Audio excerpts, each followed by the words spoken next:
కడప జిల్లా ప్రొద్దుటూరు పురపాలక సంఘంలో సిఐటియు రాష్ట్ర నాయకత్వం పిలుపుతో నిరసనకు దిగారు. గాంధీ విగ్రహం వద్ద ఇంజనీరింగ్ సెక్షన్ నాన్ పిహెచ్ వర్కర్లందరూ తమ నిరసన తెలిపారు.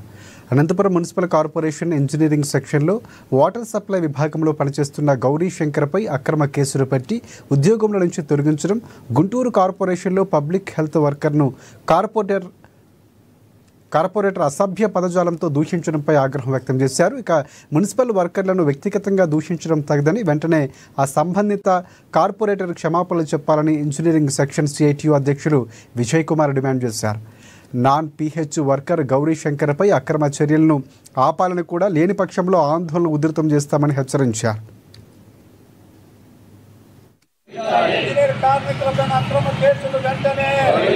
అనంతపురం మున్సిపల్ కార్పొరేషన్లో వాటర్ సప్లై సెక్షన్లో పనిచేస్తున్నటువంటి గౌరీ శంకర్ అనే ఒక నాన్ పిహెచ్ వర్కర్పై అక్రమంగా కేసులు బనాయించి ఆ కేసులు సాకు చూపుతూ అతన్ని ఉద్యోగంలో తొలగించాలని చెప్పి రాజకీయ ఒత్తిళ్లకు లోబడి అధికారులు పనిచేస్తూ ఈ విధంగా వర్కర్లని ఇబ్బంది పెడుతున్నారు.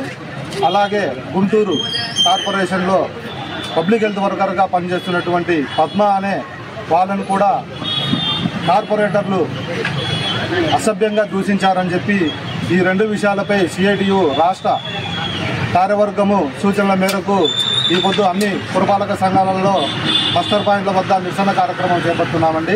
మేము మా పనులు ఏవో మా విధులు ఏవో మేము చేయగలిగినది ఏదో మా అధికారుల సూచనల మేరకు మేము పనిచేస్తూ ఉంటాం. కానీ మీరు రాజకీయ నాయకుల ఒత్తిళ్లకు ఒగ్గి మా పైన ఈ విధంగా అక్రమ కేసులు పెట్టడం కానీ దూషించడం కానీ ఇలాంటివి ఏవైనా చేస్తే ఈరోజు అనంతపురం జరిగింది, గుంటూరులో జరిగింది, రేపు ఏ మున్సిపాలిటీలో అయినా జరుగుతుంది. దీనిపైన అన్ని మున్సిపాలిటీలు ఏకమయ్యి సిఐటియు తరఫున వర్కర్లకు తోడుగా నిలబడి వారి తరఫున మేము పోరాడతామని, వెంటనే అక్రమ కేసులు తొలగించాలని, ఎవరైతే దూషించారో ఆ కార్పొరేటరు ఆ వర్కర్లకు క్షమాపణ చెప్పాలని సిఐటియు తరఫున మేము డిమాండ్ చేస్తున్నాం.